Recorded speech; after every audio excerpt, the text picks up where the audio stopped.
Hi, everybody. Welcome to this week's webinar on localizing communication. Connect with and enroll your trade show participants. And it's a real treat this week to have a guest with us, Fernanda Ave. Fernanda, do you want to say hello? Hi. Hi, everyone. Well, it's wonderful to have you, and the work you're doing, you're a partner and international communication specialist at Mirrai International. You've had some incredible experience. You're originally from Brazil. You work now with primarily Latin American companies coming to Canada. You're based in Vancouver. But the work you're doing is really intriguing. And actually, first of all, your title is really intriguing. The idea that you're an intercultural communication specialist. What the heck is, I've never met an intercultural, other than you and our friendship, I've never met an intercultural communication specialist. So what fits within sort of your daily routine? Sure. So Mirrai International, we are a consulting company, and we help businesses that have any interest in expanding or getting to know more about Canadian market or Latin American market. And my role specifically, and I think it's a lot about localizing communication as well, is making sure that your brand or your message or everything that involves the communications of your company, they're going to be accepted, or you're going to be able to present the same image of your company in different markets, in different cultures. So I think that's what my title means, but that's what I do. Cool. Well, hopefully as we go into this conversation, we'll kind of learn more of kind of what your day-to-day activities are and what types of support you might be able to give to a company that's looking to either enter the Latin American market or enter the Canadian market. So just as a bit of housekeeping, for those that haven't been on our webinars before, you should have on your screen the ability to submit questions, and feel free to do that. Many of you pre-submitted questions, and we have those here, and we'll make sure that we ask them as we go through the conversation with Fernanda. But we really appreciate you being here, and certainly you may have questions after this conversation as well, but it will follow up, and certainly any additional questions we'd be happy to address either through this or offline later as well. So let's kind of start, Fernanda, with maybe a real fundamental question, but it probably really important to frame this. We shouldn't assume people know what we mean when we say localized communication, but what does that mean when we localize our communication? Aren't we talking locally now? I mean, what does it mean? Yeah, so it's a term that started in the gaming industry, actually, with when you have a game and you want to have translated or put it in a different language for different audiences. But now we use that term for brands in general. And I think the first thing that it's important for people to know is that localizing communication, it's not about translation. It's not just getting your website from English and translating to Portuguese or Spanish. So the localization of a communication is about making sure your brand, understanding the market that you're going to, and making sure your brand and the message that you wanna pass to your customers are gonna be met in the new market. So it's about customizing your communication to a new market with new culture, a new religion, new habits, and everything around it. That makes sense. So it's sort of, you think of translation or interpretation as being more often a literal sort of version of the communication, and what you're really talking about is it sounds like more of a figurative translation of what was being said, so that it relates to the receiver in a way that you intend, as opposed to whether it's insulting them or miscommunicating in some other way. Yeah, and even when you think about translation itself, it's not really just translating. Depends on where you're going. So as you mentioned, I'm from Brazil, and Brazil is a really big country. And if you decide to go depending on which city you're going to, we use different words. We have different dialects. So it's not just about translating in Portuguese, but one word might mean something in a city that's different from a different city. So even the translation part, you need to be careful with where are you going and how you can. So it's all about making sure that the message that your brand wanna give to your customers are gonna be the right one. Sure. Right? That the people are your customers are gonna understand exactly what your brand is about and what you're trying to say to them. That makes sense, and I would imagine that's certainly Brazil's a big country. Canada has 8 provinces that all have some uniqueness, and the U.S. has 50 states and a couple territories that all have some uniqueness as well. So yeah, I would imagine that. It's really important to sort of customize to the specific audience that you want to speak to. Yeah. So, for example, there was a case that was very interesting when Taco Bell decided to go to Japan, and they put it a sneak peek of their menu online. And they just like used Google Translate or something. Like it was just a software translation to Japanese. And Japanese is like a really different language for our perspective, right? And that was a mess. Like people got super angry because the translation was all wrong and, and all of that. And it's a big company, right? So you expect them to know better. But not just that. It was really hard for people in Japan to find what they were looking for in the website because they maintain the same website formatting.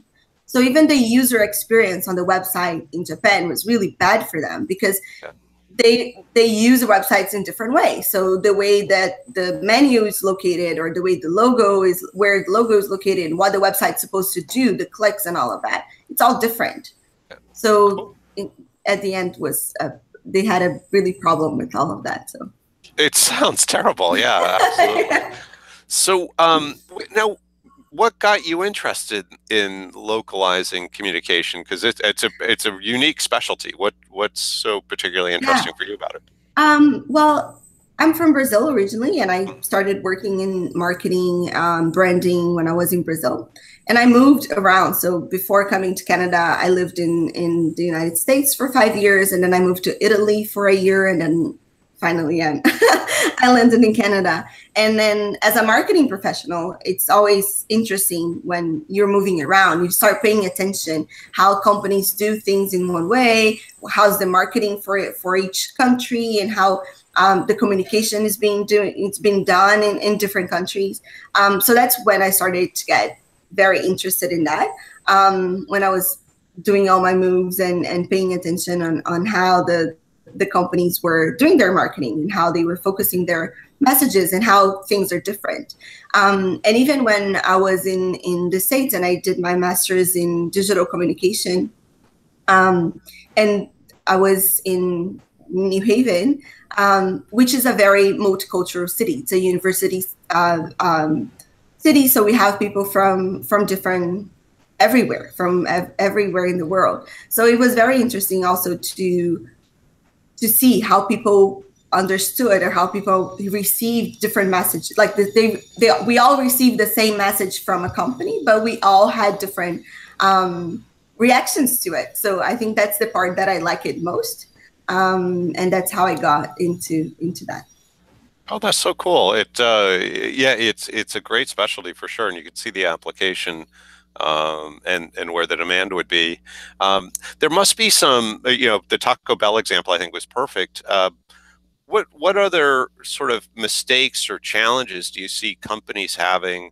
What are the sort of the core challenges that companies have when they look to localize or look to go to another market and communicate effectively? What are the major challenges?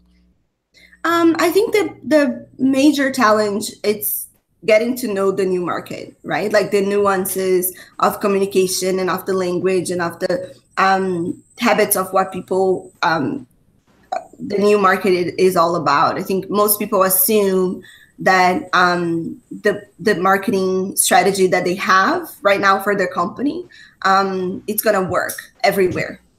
and and that's definitely not true. And even for especially bigger companies, I think it can be hard, for example, because we are in the United States or in Canada, which are two big countries, right? Like important economic countries, and they just like, oh, if it works here, we can go anywhere and it's gonna work.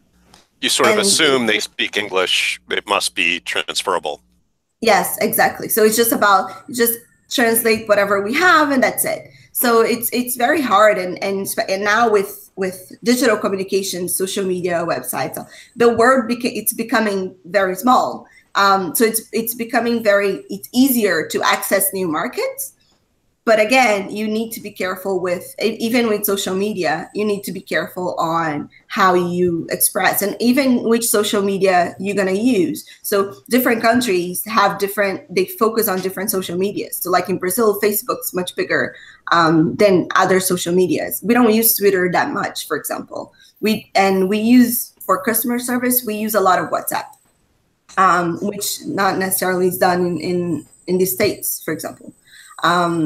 So you have to understand not just that's a new language, but people use the same technology in different ways. So what are the expectations of the new customers? What they expect from your brand?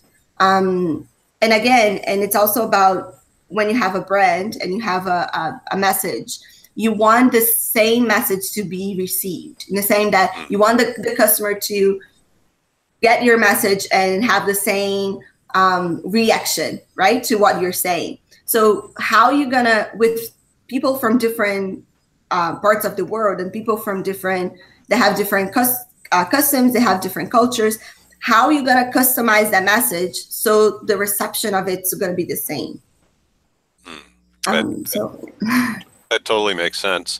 So the idea being getting to know your new market. So how do you do that? What are some techniques for discovering whatever you need to about your new market? Well, the first thing that we usually do is a market research to try to understand who your new client's going to be. Because again, you can assume that the new country or the new market that you're going to have, they have a different social structure, they have a different, again, culture. So you need to find who your client is going to be on that new country. You can't assume that they're going to have the profile of your customer. It's going to be the same, like the same age, the same education, the same gender, the same. You can't just assume it's just going to be all transferable. So you need to find out on that new market who your client is going to be.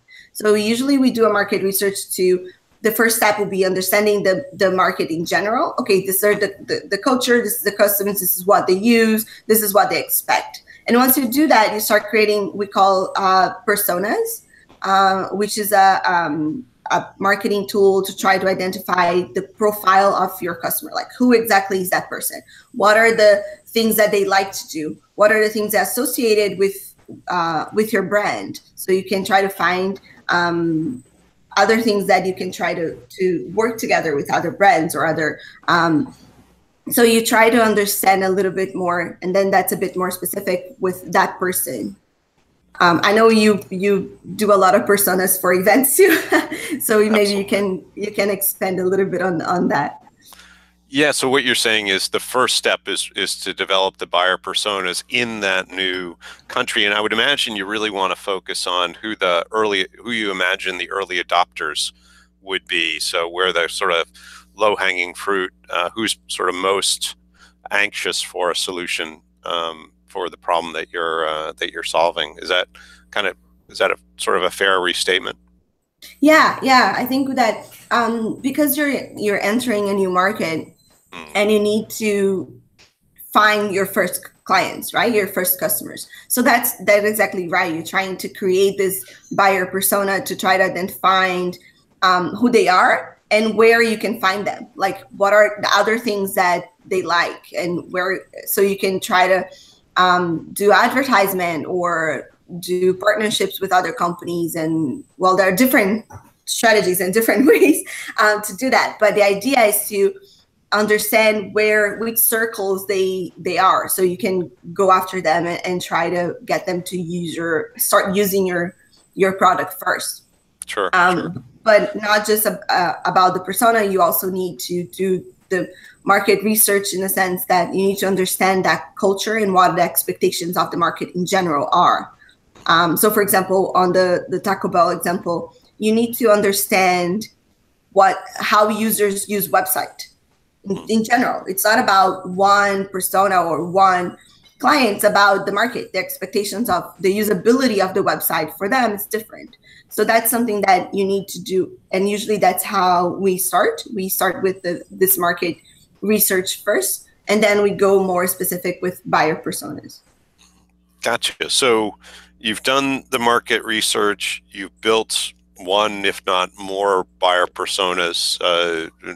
There may be a few, I would imagine, at times. You've done some looking at the user behavior and habits and preferences. What's next to move down the road of localizing?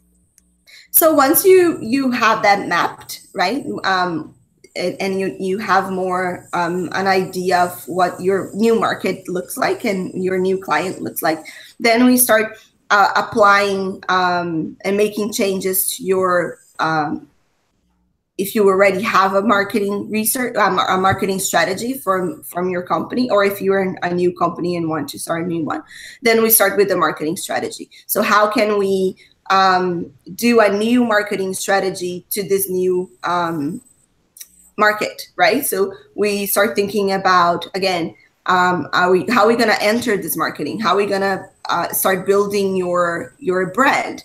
And that it really depends on how big your company is, or if it's an international company and people already know your brand.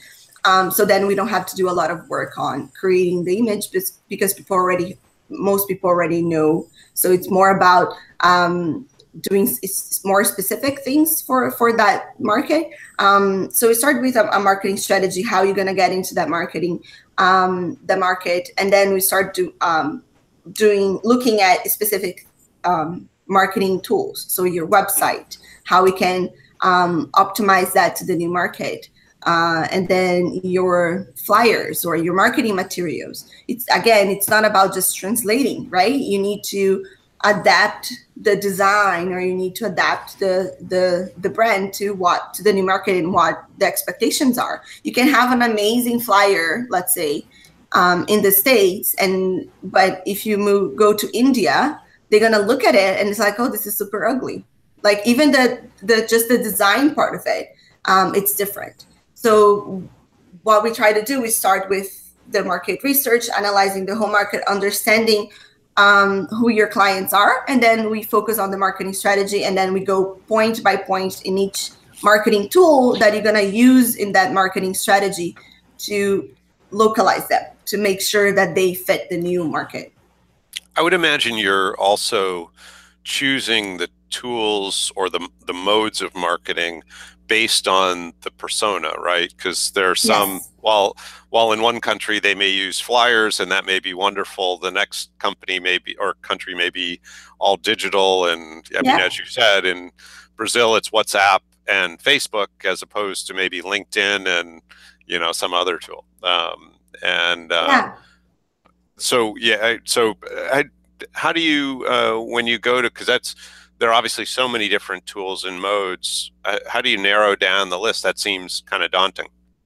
So that's where the market research and buyer's persona get into it. That's why it's so important, because you really need to understand where your clients are, which social medias do they use, how is the country, it fits in technology, for example, right? If they're very digital, or if they prefer traditional marketing, if they still listen to radio, or if, so that's where the research part goes. And then based on all that information that you gather from your market, you build this marketing strategy. And then during this marketing strategies that you're going to say, okay, we found out that in Brazil, people are going to use much more Facebook than Twitter. So we should start focusing on that. Or we found out that in Japan, their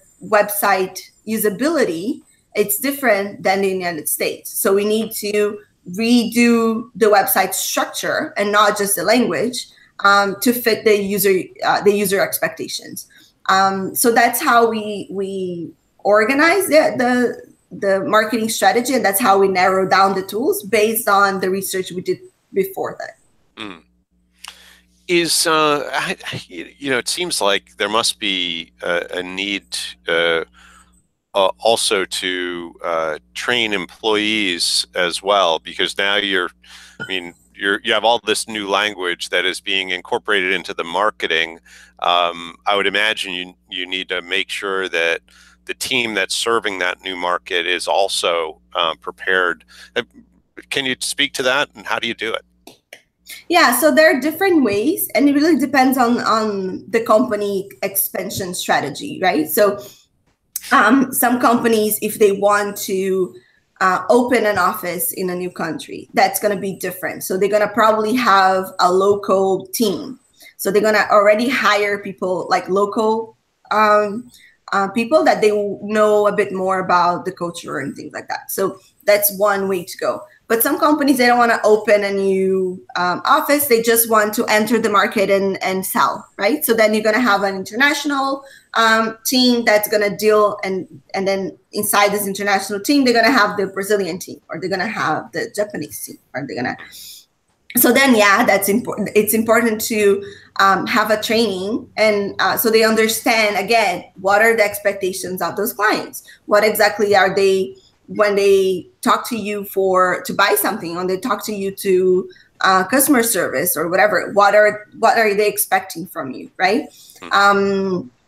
So it is important. You probably, a lot of people have at least one person that is fluent in the language of the market that they're going to, because that can be a challenge as well, right? You need to be able to communicate with them, and not necessarily they're going to speak English. So it really depends on what the strategy of the company is. Some companies is just like online businesses. They just want to create an online store that's going to focus in a specific market. They don't do that customer service. It's all on emails. It's not live chat. So that makes it a bit easier. But it really depends what the goal of the company is on that new market. That makes sense. And so, yeah, so training, getting people sort of into the language, having a local or maybe a few local employees, really critical people that know the language and probably the customs, and can probably referee a little bit when needed, I would guess. Yes. That's got to be pretty valuable. It's funny. We have a client from the UK, and they've entered the US market. They've now been here for a couple of years, and it obviously we share a common language, but there are some things that their marketing department is still in the UK, and they just really have a sales presence in the US. And there are some things that they do from a sort of a habit standpoint, and because it works in the UK and in Europe, that we've really had to counsel them quite a bit to evolve that to appeal to sort of their personas here in the U.S. And it's been an interesting evolution. But we're a few countries separated by a common language.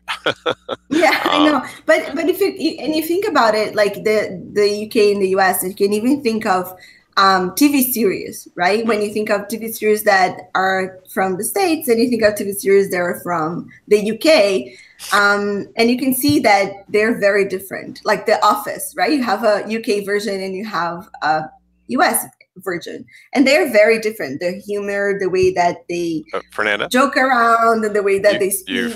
You've gotten interrupted there. I'm sorry. Could you repeat that? Oh yeah, I was giving an example of like when we were talking about TV series that even we're losing you again. No, I think maybe your reception. Hi. Hello, can you Yeah, hear your me? reception again is it's a bit of a challenge. Yeah, hopefully it clears up here in just a moment. Could you try speaking again? I can hear.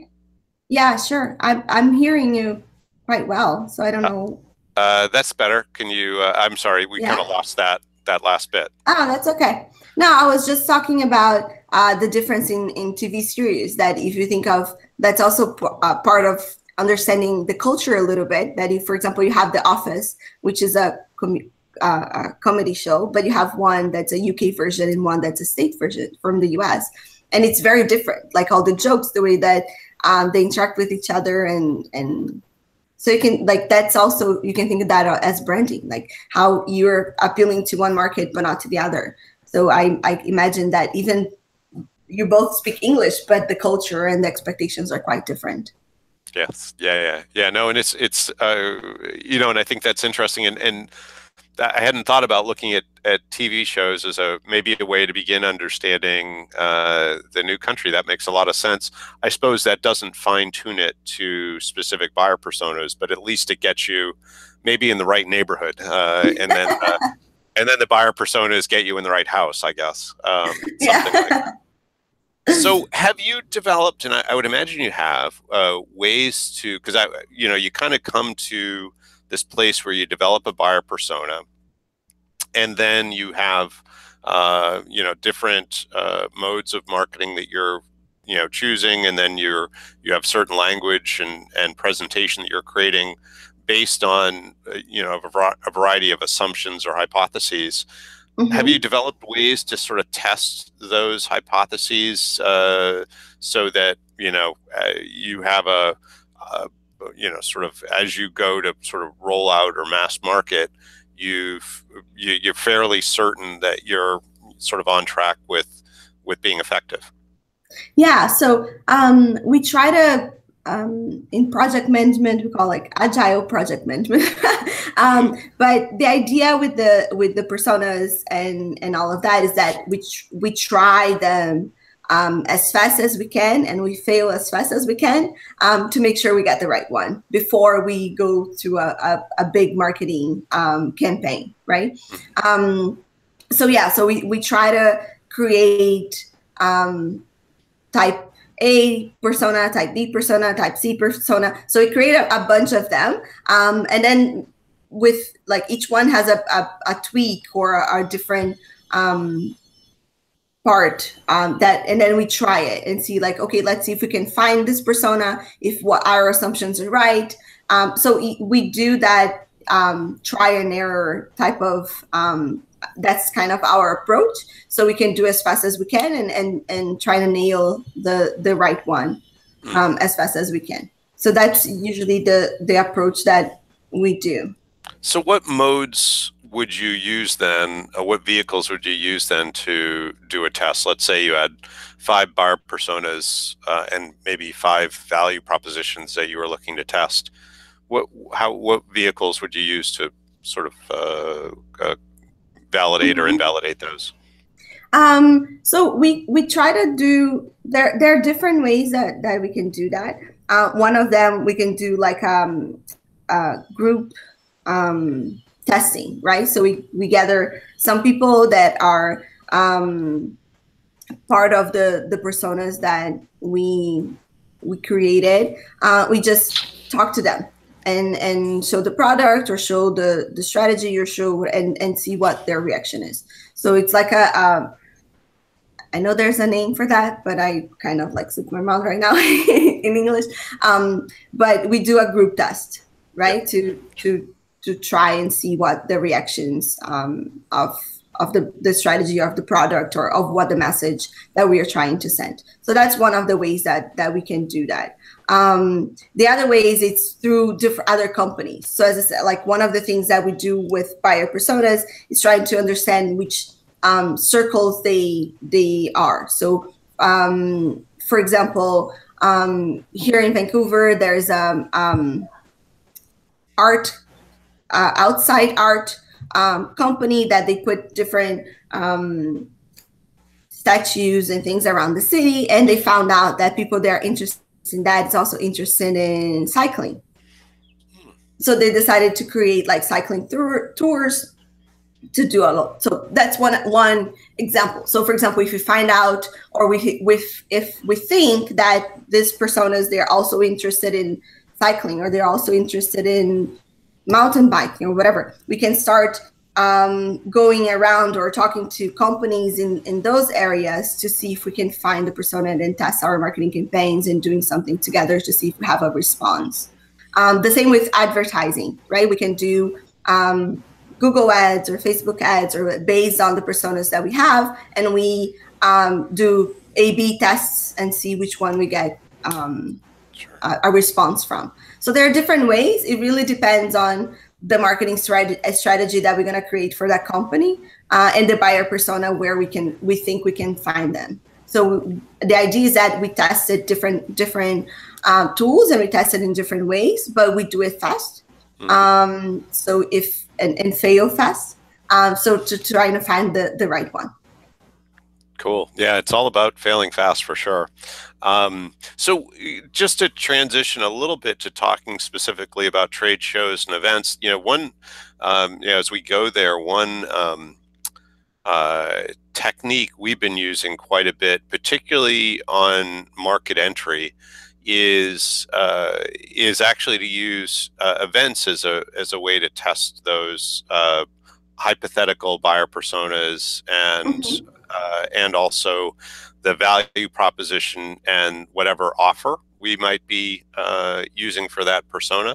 And it's actually been kind of cool. So one of the things we do when a company is just entering the market, as opposed to doing sort of the national and global events, which they tend to want to do, we recommend for the first 6 to 12 months, maybe even longer, doing local and regional shows that are maybe those same associations or buyer groups that they would be going to nationally and globally, but going to the local and regional versions. And the cool thing about those events, a couple things. One is you can drive to them, you can stay in your own bed at night, and they're much higher frequency than the national and global events. They're happening sometimes weekly, sometimes monthly. But the cool thing is what you can do. There are obviously a few different forms of these. Some might be dinners, some might be breakfasts, others might be like one-day tabletop expos, things like that are, really simple and easy. But just take the idea of a one-day tabletop event. There's nothing that says that, in the morning, you can't have one buyer persona and a value proposition and a specific offer, and in the afternoon have a totally different one and test if those work. And one of the cool things we're finding in doing this in person versus virtually or via print media or any radio or anything like that is that we can actually ask questions. So we can get feedback, and it's partly around that discovery that you can do, but also it's training the team at the same time. So we're helping the team learn the language at the same time that we're able to do these tests, and it's actually had some really pretty cool and significant results because people are seeing it live right there, and we're really uncovering very quickly who the right personas are, what they're responding to, and how they can get engaged and enrolled quickly and more effectively. And I think that the most important part of that is the feedback. So being able to talk to people in the market, and even if they don't like it, but that's already a lot of important information. Like, why didn't they like? What would you change, or why? So I think, usually it's much more important for us when someone tells us like, oh no, that's not something that we will like, because I can get a lot of information from that. If someone just tell me like, yeah, that's great, but then like I want to know more because I want to be able to focus. So, and I think that the event it's a good way for you to especially when you're doing the persona and you get the associations, like what other things this person will be interested in, because you not necessarily need to go to an event that's very focused on what you're trying to do, but you can go to events that fit that profile, that the people, your clients, are also going to be there, even if they're not just talking about your area or your product, but you can start introducing your ideas and your products to those people. So I think it's a really cool way to do that. It can be a bit challenging if you're going to a new country and you don't know anyone like, and that's where like meet comes, right? So you can help them with that. But it's definitely a very cool way to be able to get that interaction straight to the market. Sure. Yeah. Well, I mean, ultimately, you go to a new country and you probably don't know any of the media, right? So it's it's the same investment either way. You've got to figure it out. What media are going to attract our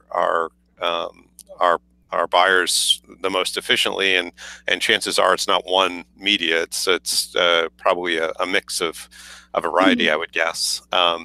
So talking maybe more about trade shows and events, and when we look at, obviously trade shows are easy to define. Events could be everything from those, local and regional association type events to maybe even doing hospitality events or executive briefings that can be in sort of all sorts of forms, just so we kind of box in what that is. But are there, when you look at the idea of localizing communication, obviously you've got a variety of communications happening. You've got what people are saying, the oral communication. You've got the visual of what sort of presentation, whether it's the way you're dressed and, are you wearing a T-shirt with your company name on it and your logo, or a collared shirt or a golf shirt, or to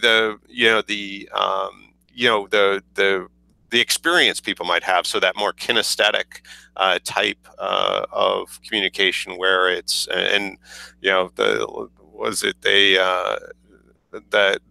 the visual communication, they say, is about 60% of our learning is through visual. But it's funny, we spend all this time on the text, right? But so little time on the visual. But how are there some specific things that when we look at in-person marketing that we want to make sure that we pay attention to from a localizing standpoint? So especially for events, I think when you're talking about how you dress and how you talk, that's all part of branding, right? That's all part of what the message that you're sending to people. And I think that's also very important. Like, what are the expectations when you go to an event in a new country that people have from someone in an event, right? So are they looking to have a long talk with you? Are they expecting you to just give them a flyer and so you can walk away? What the experience that those people usually have on events? So some people from different countries, they want to talk, they like to talk, so they expect you to be available to explain to them everything. Some countries, they expect you to just give them a flyer with all the information so they can move on to a different one. Some countries, they expect to have a presentation, right? So they can sit there and have a presentation of your company. So I think that on an event itself, the most important thing for me about localization, and it's the team. So how is that team that's going to be there because they're going to be the face of your company, right? To that new market. So training your team to be able to communicate properly with the people that are coming in, and having that expectations nailed, so you know exactly what your team needs to do.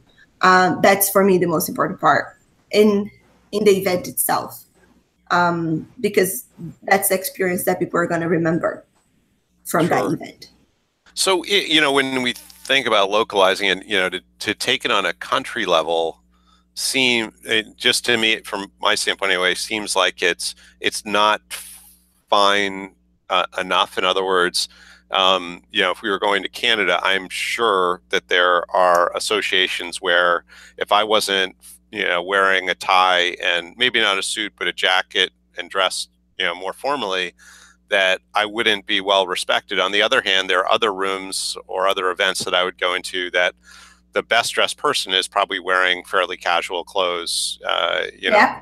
maybe a collared shirt, but much more and maybe jeans or even shorts. And so, to get localizing right, it seems to me we have to go beyond understanding the country and get down to whether it's an audience by audience. That could be the event or the association.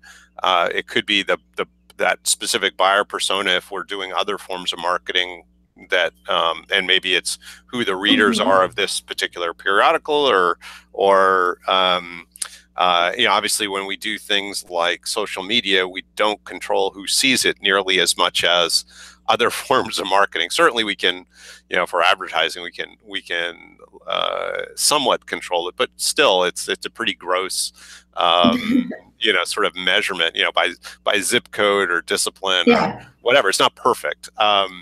So can you speak to that? I mean, obviously so far we've been talking about doing this on a sort of a country level, which, probably is, I don't know if it gets us 50% of the way there, but it seems like there's some fine tuning that gets us more specific to each audience. Yeah, and I think that when you're talking about, depending on the type of event that you go, you dress differently, and that changes a lot based on industry as well, right? So depending on which industry you are, people expect you to be super well dressed in a suit and tie, or jeans is fine and it's super casual. So I think that, again, we were talking on that country level, but every time that you go, okay, so I decided that it's Brazil, but then wearing Brazil, and it's not just the state, it's also part of the city. So you start like focusing on that audience, and it changes, of course, and it changes the way that people speak, changes the way that you're supposed to dress, and what the expectations and how people are going to treat you, how serious are they going to take you, especially if you're in an event. Like the presentation part of your team and of your company in an event, and how they're going to talk, that's the most important part for that. So it depends on the industry that you are in and what people, even if you go to a local event and it's a smaller event and it's a auditing, and let's say, usually it's an industry that people are all in suits and ties, and you show up in shorts, that no one's going to take you seriously. Right? So and depends on different countries too, right? Some countries, and even in Latin America, some countries are much more they focus, or they like to have more that hierarchy interactions. They're more focused on, they have different bureaucracies, or they have different levels that you have to go to, like steps that you have to go through to be able to get into the market. And some countries are more relaxed, and you can just go and do things different ways. So it really depends on the community that you're going to be part. So like the industry that you are in, it will change a lot. If you're in tech, or if you are in auditing, it's going to be very different expectations from your clients. That makes sense. Well, this has been really good. I'd love to, now that we've gotten some good information about sort of internationalization and looking at it from, the website obviously is a much broad, you're speaking to a much broader audience, and almost zero control over who sees it, to, being super specific in sort of audience by audience in going to events, and sort of everywhere in between. It'd be great to know more about Mirrai International and your services. So if I was a company based in Canada, or I was a company based somewhere in Latin America and wanted to go and do business in one of the markets that I'm not in either region, what would be some of the things that you would help a company with in terms of beginning to do business in a new market? So again, as I said, like we We're a consulting company, and we'll help. We do all the market research, creating the personas, connecting you with like potential clients and potential suppliers. Depends on the type of company that you are. If you're like creating a product or something like that, we'll help you with like testing the market. We can help you. Well, so there are different levels on that. Exploring the new market, and depends on which stage you are, but we can help you from the beginning, from like, okay, I want to understand the market first. I just decided that I want to know if Canada is a good option for me, or I want to know if I should go to Brazil or I should go to Colombia. Maybe you don't know. You want to explore Latin America, but you don't know exactly where to go. We can start doing that research for you. Or if you're ready, okay, I'm going to Canada, I'm going to Vancouver, Toronto, or whatever. So we can already, okay, so since you want to come here, this is our market, or you already know the market, and I'm going to say, okay, here are potential, the buyer personas for you. This is where you can try to find them. We can do that testing for you. We can help you connect with potential partners, potential suppliers, and things like that. So, and all the localization of communications, right? So once we identify the personas, we can help you with the website, we can help you with the traditional marketing or social media, or creating different strategies for different markets. That's fantastic. It sounds like a phenomenal service. So are there certain industries that you found are for you the best fit? We worked with a lot of different industries. Depending on the industry, we have different partners that we work with that are more familiar with that specific industry. Recently, we've been working a lot in tech and Industry 4.0, which is a big something that's growing a lot, especially here in Vancouver. Like the gaming industry is really big.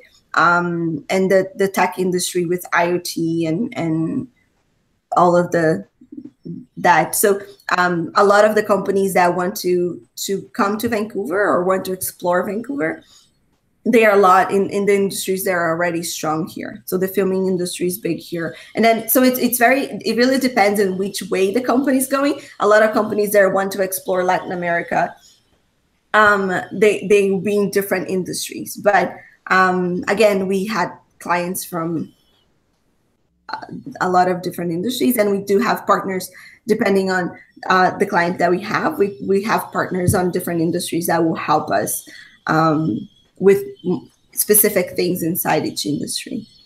Cool. And you're agnostic whether the company is B2B or B2C or even B2G, B to government?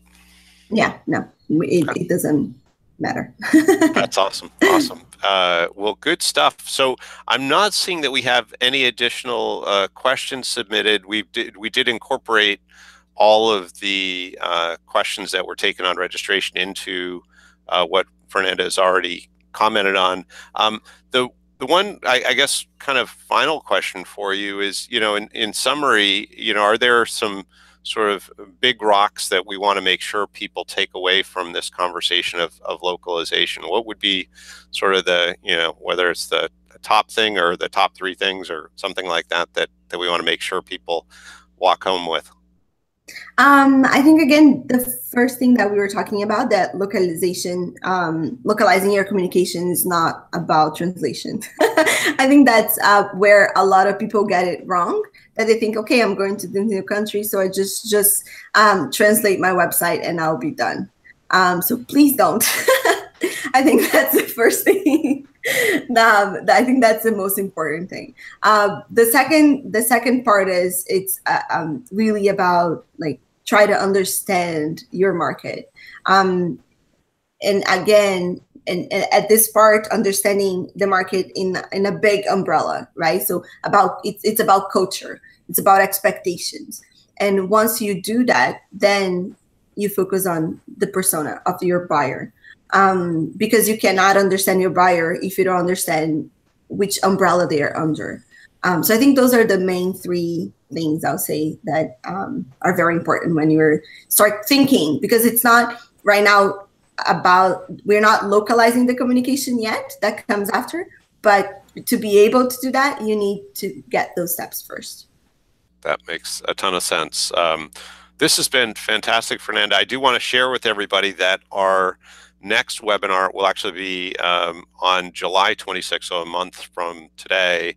That's a Thursday, and the topic is going to be preparing your team, setting everyone up for success. So how do we get our team ready to plan and execute events effectively?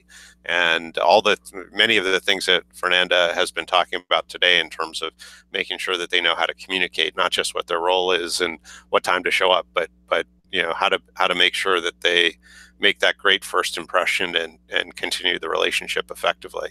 So with that, Fernanda, it's been such a pleasure. We really thank you so much for having me. Thanks, everybody. Oh, my pleasure, our pleasure entirely. And we'll talk to you soon. I know you have a big event tomorrow, so we wish you tons of good luck with that. And, thank you. And maybe some sleep on tomorrow night or something later.